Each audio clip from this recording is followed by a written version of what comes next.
Boa tarde, gente. Meu nome é Marcel Nadali, eu sou um dos editores aqui da Mundo Estranho. Então a gente está recebendo vocês para um bate-papo sombrio e assustador sobre um tema bem difícil com os maiores especialistas que eu conheço. A gente vai falar de serial killer e a gente está aqui com o nosso jornalista especializado em crime e serial killers, que é o Danilo César Cabral. Isso. O Danilo cuida da seção Retrato Falado da Mundo Estranho. Já há quanto tempo, Danilo? Eu acho que eu não calculei isso com precisão, mas assim, eu tô com vocês há 10, no mínimo 8 anos. No mínimo 8 anos já. Imagina, gente, a gente tem a seção Retrato Falado, tá na revista todo mês, então pelo menos por ano são uns 12. Então, 8 anos, você fez aí por baixo quase 100 serial killers, ou ditadores, ou figuras históricas complexas e matadoras e sanguinolentas. Então, se você nunca participou de uma live da Mundo Estranho, aproveitem aí os comentários aqui embaixo, vão passando suas perguntas, façam perguntas aí na caixa de comentários. Eu tô vendo aqui diretamente no meu celular. Aí as melhores perguntas eu já vou perguntar aqui pro Danilo e a gente tenta responder para vocês, tá bom? Danilo, conta pra gente, como é que você se interessou por esse assunto primeiro? Você sempre gostou de serial killers? Crime, então, como na é que foi? verdade, o que aconteceu foi o seguinte, há muito tempo atrás, a revista estava passando por uma reformulação, acho que editorial, era uma mudança bem grande, a estrutura ia mudar e tudo mais. E o editor da época, numa reunião, veio com essa ideia de retrato falado. A princípio, a gente não estava pensando só em serial killer, essas coisas só. O serial killer ele se tornou um elemento forte no retrato por causa dos leitores, né? Então, assim, na verdade não foi uma coisa que eu me programei para fazer, acabou acontecendo e eu fui reagindo àquilo e é bacana, muito bacana. Mas é que na época você era o nosso especialista em guerra, armas, esse tipo de coisa. Eu acho que e aí estenderam o conteúdo para você começar a falar de serial killer, é isso? O link começou aí. E o negócio da parte de assassino, de crime, da coisa mais macabra, assim, acabou levitando para mim esse assunto, assim. Não foi uma coisa assim que a gente falou, não foi uma coisa muito consciente, muito lógica, assim, o Danilo... foi aparecendo, eu fui fazendo e a coisa foi meio que se montando. Ela meio que se manifestou, assim, não foi muito... planejado. Planejado não.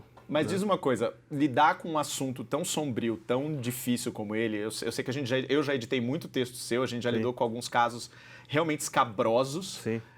Isso não te afeta? Como é que é? Você já se acostumou depois de tanto tempo? Como é que é? Afeta, né? Assim, os piores de fato são os serial killers. Eles, sem dúvida, são os piores porque eles são um extremo. Né? Eles são o extremo de tudo mais ou menos de tudo de ruim que a gente pode compilar na gente, eles meio que são o extremo disso. E tem uns que teve uma época, eu não lembro agora, voltando para trás, teve uns belos 2, 3 anos assim que a gente fez uma quantidade de serial killer bastante seguida e tava ficando meio pesado. Eu acho que, eu não lembro se era você editor na época, eu acho que não, mas eu falei, vamos fazer umas figuras históricas, vamos, sei lá, fazer umas coisas mais light, porque você vai lendo, você vai absorvendo informação, tal, e aquilo vai entrando na sua mente, claro. Entendeu? Pelo bem e pelo mal, não vou dizer que só tem coisa ruim, mas eu tento me separar. Na verdade eu tô contando uma história. Tudo bem que a história tem essa nuance má, mas não... A gente também, mesmo nós como editores, a gente ainda tem um pouco de preservação, porque são 3 editores na revista, então não é sempre o mesmo editor cuidando sempre do retrato falado, porque é uma coisa que realmente te desgasta. E não é também sempre o mesmo designer cuidando da ilustração, porque as ilustrações também... sangue, perna decepada, gente sendo enforcada, é um negócio pesado. Então a gente faz um rodízio realmente dentro da redação para não ficar cansativo para ninguém. A gente já tem aqui uma das primeiras perguntas. Eu lembrei 2 coisas, depois não esquece. É para falar sobre texto editado e ilustração. Ilustração. Lucas Ribeiro está perguntando, qual serial killer que mais matou no Brasil e no mundo? Quantas vítimas? No Brasil e no mundo, serial killer? No mundo, eu lembro, a gente deu ele recentemente, que é o Garavito. Pelo nosso cálculo, que a gente publicou na revista até agora, é o Luiz Garavito, que é o La Bestia, que é na Colômbia, certo? Isso. Colômbia e Equador. Isso. Que o cálculo era pelo menos 300 vítimas, mas ele foi ele foi indiciado por Não chegou nem metade disso. Não, chegou acho que 1/3. Mas que a estimativa é que ele tenha matado 300 pessoas. O Luiz Garavito. E o Garavito, ele é estimativa mesmo, mas assim, a gente até fez uma capa uns anos atrás. Eu lembro que a capa era sobre essa matéria, e era a matéria principal daquela edição. Uma capa sobre serial killers, sobre psicopatas. Que foi a capa que era o Anthony Hopkins. O Hannibal Lecter. E ali tinha, acho que foi o índice da maldade, né? Sim. Então, assim, não necessariamente a quantidade de vítimas que o cara faz ele ser o pior, ou você ver a história do sujeito e falar, puta, esse é pior. O Garavito, assim, muita coisa dele é meio obscura, você não sabe se teve crime atribuído a ele por razões jurídicas. Também. Então, assim, tem uns... esse índice da maldade é bacana. Foi até um programa, parece, não lembro se foi National Geographic, alguma coisa assim. E para medir, assim, o que a gente usa o termo body count, né? Contagem de corpos na redação. Assim, quanto que é o body count desse? Quanto que ele matou? Mas não necessariamente faz dele o pior, né? Se a gente for ver historicamente... indiretamente vítima, a gente fez um grande aí, a gente começa a pegar já figura histórica, aí entra pro pessoal o Stalin, o Mao Tse Tung, então assim... mas aí é outro tipo de crime, né? É genocídio, é uma coisa, o cara não está matando pessoalmente, mas está coordenando a morte de uma população inteira. Assim, para responder a pergunta dele, você respondeu já meio que precisamente o Garavito, mas eu acho assim... eu acho que o método, o modus operandi e o jeito que o assassino lida com a vítima é o que chama mais atenção do leitor. Se a gente pode dizer isso, é aquele relacionamento que ele tem antes, depois e tudo mais. O que ele faz com a vítima antes de matar. Tá, temos mais perguntas aqui. Kaique Souza pergunta como reconhecer um serial killer. A gente, ao longo desses anos aí, eu também estou 7 anos na Mundo Estranho, a gente tem muito retrato falado, a gente tem alguns clichês que a gente vai percebendo. Não são padrão, evidentemente, né? Cada história é uma história, Sim. Mas a gente percebe, por exemplo, muitos deles tendo uma infância super perturbada. Apanhado do pai ou da mãe, ou rejeitado, enfim. Aí bate no quadro, eu não sou médico, óbvio, claro. Não sou especialista, mas aí o que linka? Linka com a psicopatia, né? Com do sujeito ser psicopata ou não. E para identificar um serial killer, eu acho muito difícil, porque você só vai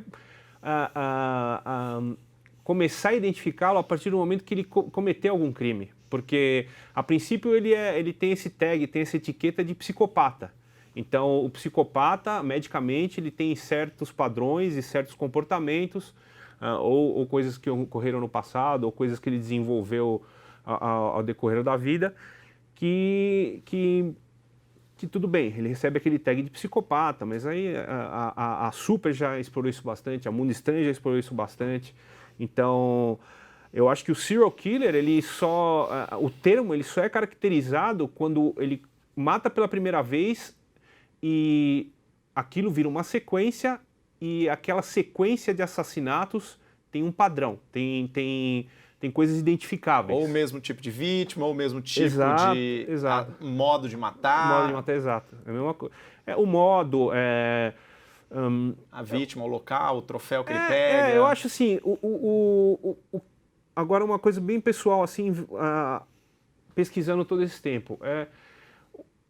A raiz deles ali é meio que o desejo. Então, assim, eles vão criando ânsias, fixações e obsessões, e essa obsessão vai crescendo. E aí, isso daí, novamente, é uma ideia minha.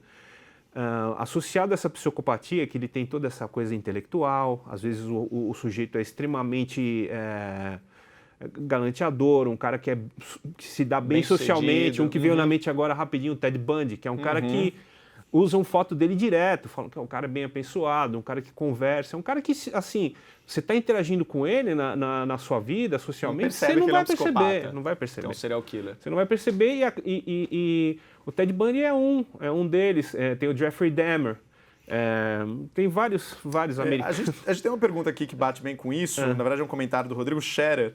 Ele diz que, na verdade, serial killers é muito difícil você identificar porque eles geralmente são inteligentíssimos.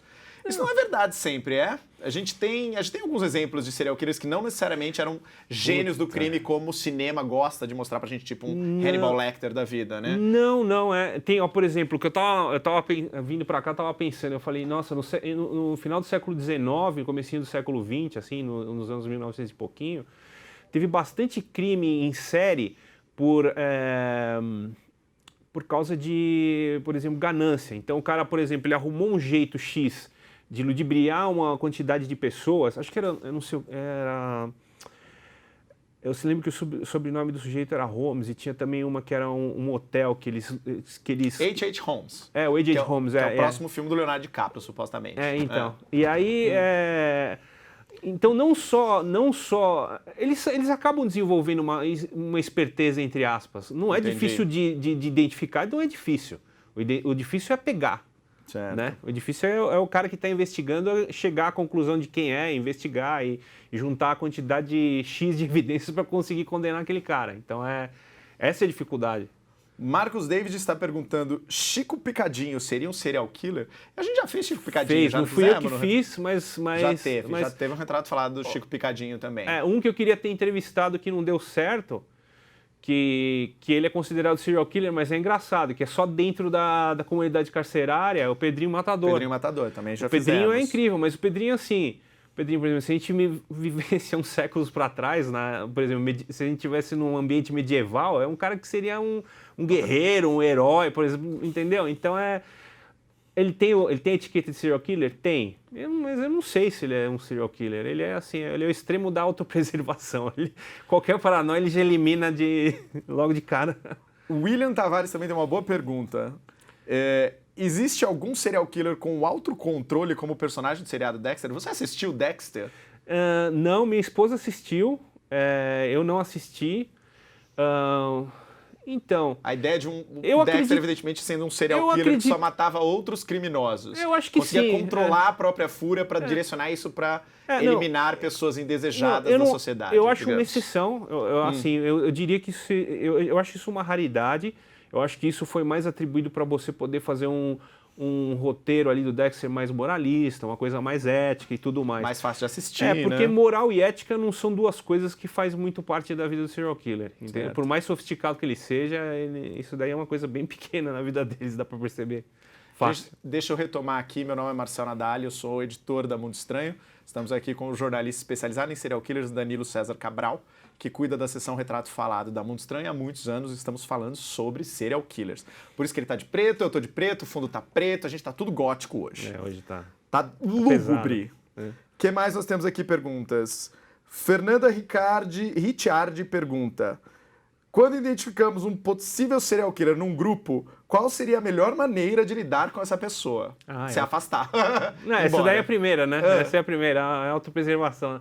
Mas Nossa, assim, parece uma pergunta fácil, mas eu não acho tão fácil não, porque assim, para você acusar um cara, eu tô respondendo de forma séria, a gente pode levar na brincadeira, você fala assim, você sai fora, chama a polícia, mas eu não sei se seria tão...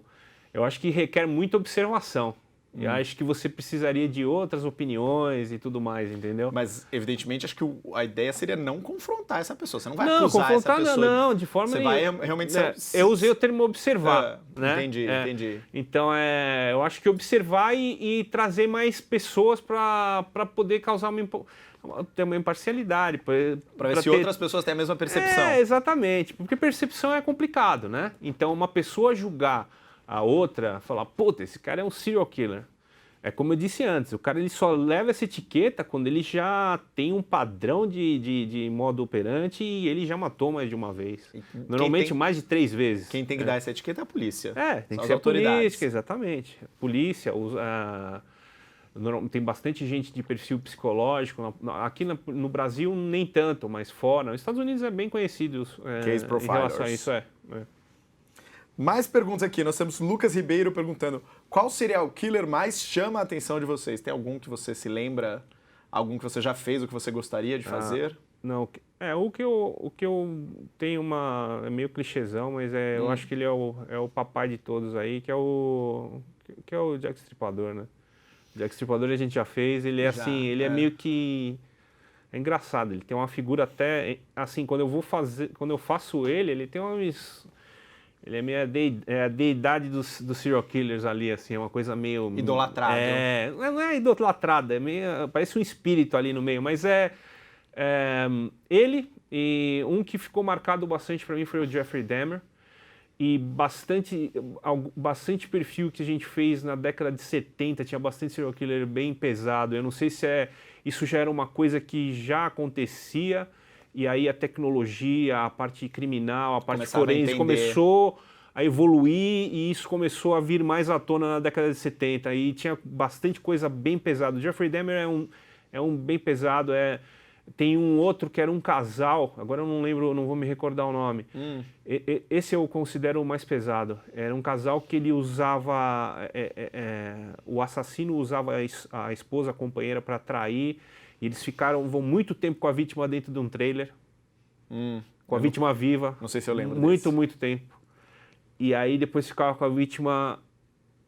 esses daí que ficam com a vítima muito tempo antes do fato, e muito tempo depois, o Dahmer era o que ficava depois. Então, esses dois marcaram.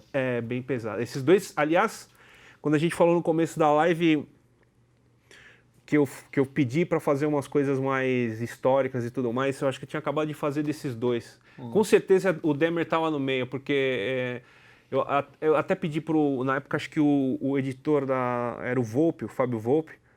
Eu falei, vamos fazer eu sei que a gente usa sempre ilustração forte, vamos fazer uma ilustração sem nada, cara. Vamos dar uma segurada. Porque o texto é muito pesado. A gente tem, eu no papel de editor, a gente tem esse trabalho de tentar alternar. Se você for um assinante da Mundo Estranho, provavelmente se você pegar suas edições, você vai conseguir calcular isso. Abre o retrato falado, você vai ver. A gente tenta alternar um serial killer e uma figura histórica. Então a gente tenta dar essa oscilação, até para mostrar diferentes facetas, maldades acontecem de diferentes maneiras. Sim. Também para compensar, toda edição da Mundo Estranho tem que ter uma boa matéria de história. Então, às vezes, o retrato falado cumpre essa função. A gente fez de cultos também, de seitas, o Jim Jones, a gente fez o David Koresh. Já fizemos terrorista também, já fizemos muita gente já. É engraçado que isso sobre serial killers que marcaram para você e marcaram pra gente como editor, eu acho que eu falo em nome dos outros editores da Mundo Estranho também, a gente tem muito quebrar a cabeça para pensar em novos serial killers, porque a sessão é a segunda sessão mais antiga da Mundo Estranho. Ela existe aí, só pede pro Contando Ninguém Acredita, ela existe há mais de 8, 9 anos. Eu estou tendo o trabalho de colocar todos os retratos falados no site. Se você procurar a palavra-chave retrato falado no site da Mundo Estranho, você encontra todos os retratos falados. A gente está terminando esse processo. E a gente fica pensando, gente, a gente já fez tudo, o que mais que a gente consegue? E tem os especiais também, que a gente podia falar para o pessoal, não sei se dá para eles irem atrás. Tem os especiais ainda. E aí o engraçado é que, por exemplo, Jack Stripador, a gente foi fazer o retrato falado do Jack Stripador faz 1 ano e meio só. A gente não tinha feito ainda. A gente se deu conta que a gente nunca fez o retrato falado do Zodíaco, que também é um serial killer super famoso. A gente já falou numa matéria de capa sobre códigos, porque ele usava um código específico, mas a gente nunca fez um retrato falado dele. Não. Então, na verdade, é um universo muito grande. A gente acha que está esgotando, mas ainda tem muito conteúdo para falar. Eu fiz o Zodíaco, ele fazia parte de uma sessão no especial que a gente fez, que era de os não solucionados. Sim, os crimes não solucionados. O nosso especial de serial killers. Mas retrato não. Eu acho que o Jack a gente não fez por causa de espaço, cara. Eu acho que pra ele a gente sempre ficou meio aquela coisa... Página, quando era página simples, né? Era muito pouco. Nem uma dupla talvez desse. Tanto que acho que nem... A gente fez 2 duplas. A gente fez uma dupla contando os crimes dele, que era o retrato falado, e aí uma dupla de teoria da conspiração contando quem poderia ter sido o Jack Stripador, a verdadeira identidade. É isso aí. Daniel Vu, que também é ilustrador da Mundo Estranho, está nos assistindo e pergunta: por que você acha que somos tão fascinados por serial killers? Você vê pelo total de perguntas que a gente está recebendo aqui, realmente é um assunto que fascina as pessoas. O que é que atrai as pessoas nesse tema? Eu acho que é a morte, né? A gente está sempre achando que a gente é permanente e tal o tempo todo. Então, de alguma forma, a gente vê a impermanência dos outros meio que valida a nossa existência. Acho que é meio filosófico, mas é mais ou menos isso. Então fala, o cara é macabro, pá. Mas é isso, o cara procura na morte validar a própria existência. Eu acho que é mais isso. O método, né? O método é impressionante, então sempre surpreende. Então todo mundo está sempre procurando distração, se surpreender. E infelizmente tudo bem, é um tema pesado, é uma coisa que traz tristeza, mas a pessoa fica fascinada com aquilo. Fala, nossa, como esse cara conseguiu fazer esse método? Como é que o cara ia atrás disso? Como é que ele tinha a disciplina e toda aquela... Cuidado para realizar o cara é meticuloso para fazer aquilo. Então, chama atenção, porque tirando a moralidade ética de lado, se você for ver, um serial killer é um cara, assim, extremamente disciplinado. É um cara extremamente... Cara, assim, ele é extremamente competente. Entendeu? Se você for ver, tirando isso de lado. Então, isso também acho que fascina as pessoas. A famosa pulsão de morte do Freud. É engraçado, nós como editores, a gente conversa muito com os leitores para saber o que eles acham da revista. A gente faz avaliações mensais com os leitores. E a gente percebe no retrato falado esse aspecto, essa atração. Quando o retrato falado, a ilustração é relativamente simples, a gente percebe os leitores reclamando, eu queria que fosse mais assustador, eu não gostei tanto da página. Porque eles querem ver sangue, querem ver... Quero tocar nesse assunto. Querem ver, exatamente, querem ver sangue, querem ver a cena do crime. A gente percebeu ao longo de anos fazendo, por exemplo, que os retratos falados mais bem avaliados era sempre aquele que mostrava a figura principal fazendo alguma coisa. Mais visualzão mesmo, tipo, mais cru. Exato, ou pegando alguém, ou levando um corpo, eu lembrei de uma história serrando alguma coisa, ou jogando a pessoa num banho de ácido, que a gente já fez um desses também. Sim. Enfim, se o cara tá muito paradão, a gente percebe que os leitores já não gostam tanto. E uma coisa muito curiosa é que a gente, aí eu vou dizer de olho mesmo, alguém que tá há 7 anos editando e conversando com leitores, a maior parte das cobranças para que essas cenas sejam mais assustadoras vem das leitoras, das mulheres. As mulheres têm uma fascinação maior por isso. Filme de terror, enfim, não sei como é que a gente explica isso. Eu lembrei 2 histórias. Uma foi assim, quando a gente fez o primeiro especial, que era só de serial killers, eu não sei quanto tempo atrás. 2011. E a gente, a editora, quem editou não foi você. A editora, na época, ela cortou bastante coisa que estava pesada. Sim. E teve um em particular, posso falar o nome do ilustrador? Claro. Então, um em particular que eu fiz junto com o Belga.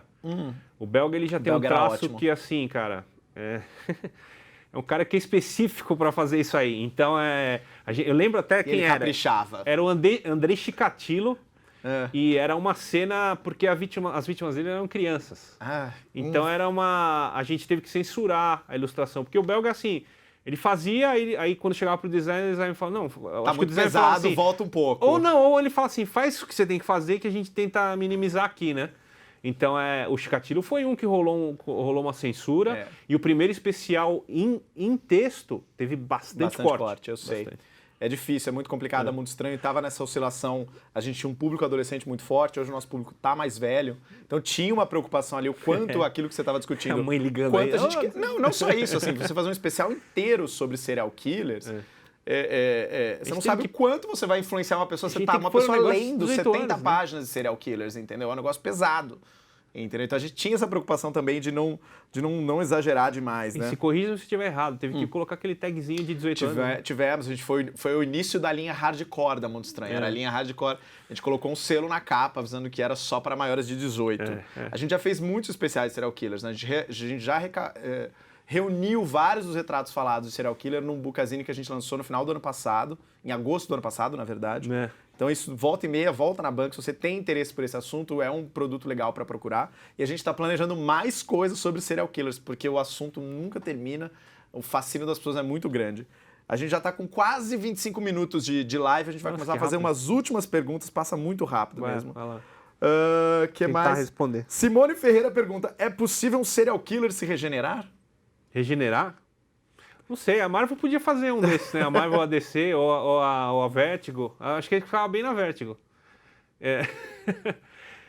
Regenerar, não. Eu nunca ouvi. Eu acho meio improvável também. Pelo que a gente sabe das histórias que a gente já resolveu, é bem improvável. Regenerar fisicamente, é isso que ela tá falando? Não, se regenerar, voltar a ser uma boa pessoa, não matar ninguém. Não, tá. Não, regenerar é estranho esse termo, mas tá bom. Você estava entendendo tipo Wolverine. Sim.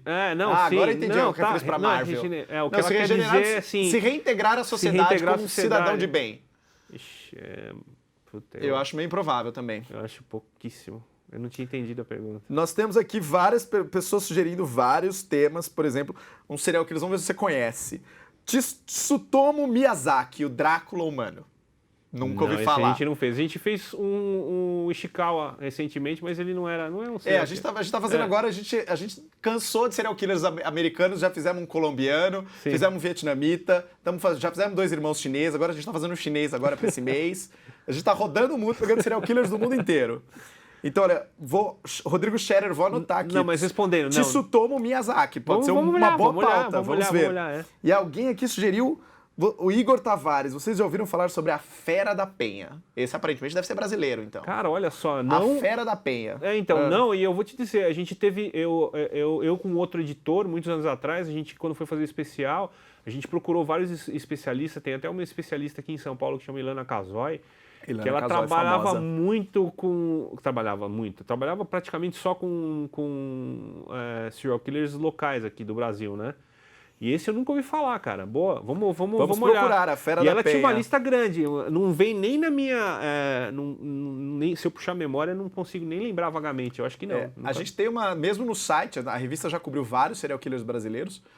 No site a gente tem vários deles também. O Pedrinho Matador tá lá. Tem. O Luz Chico Vermelha. Picadinho tá lá. O Bandido da Luz Vermelha tá lá. O do Parque. O Maníaco do Parque tá lá. Tem O Richthofen, Maníaco do Trianon tá lá. Richthofen, a Richthofen, que não é uma serial killer, É. mas tá lá também, Suzana von Richthofen. A gente fez o linguiceiro da Rua do Nossa, Arvoredo. esse foi legal, Que também é um crime super antigo no Brasil. Então, esse é de oportunismo, é engraçado. Matava pra ficar com dinheiro, né? Dava o golpe. Gente, então olha, a gente agradece muito a participação de vocês. Eu espero que vocês tenham gostado. A gente recebeu muitas perguntas aqui, tem muita sugestão de serial killer, a gente vai anotar aqui os que a gente não depois fizer. qualquer coisa dá uma olhada e tenta responder alguma coisa. Podemos, exatamente. É isso aí. Obrigadão, Danilo. Que é isso, cara. E até a próxima. Valeu.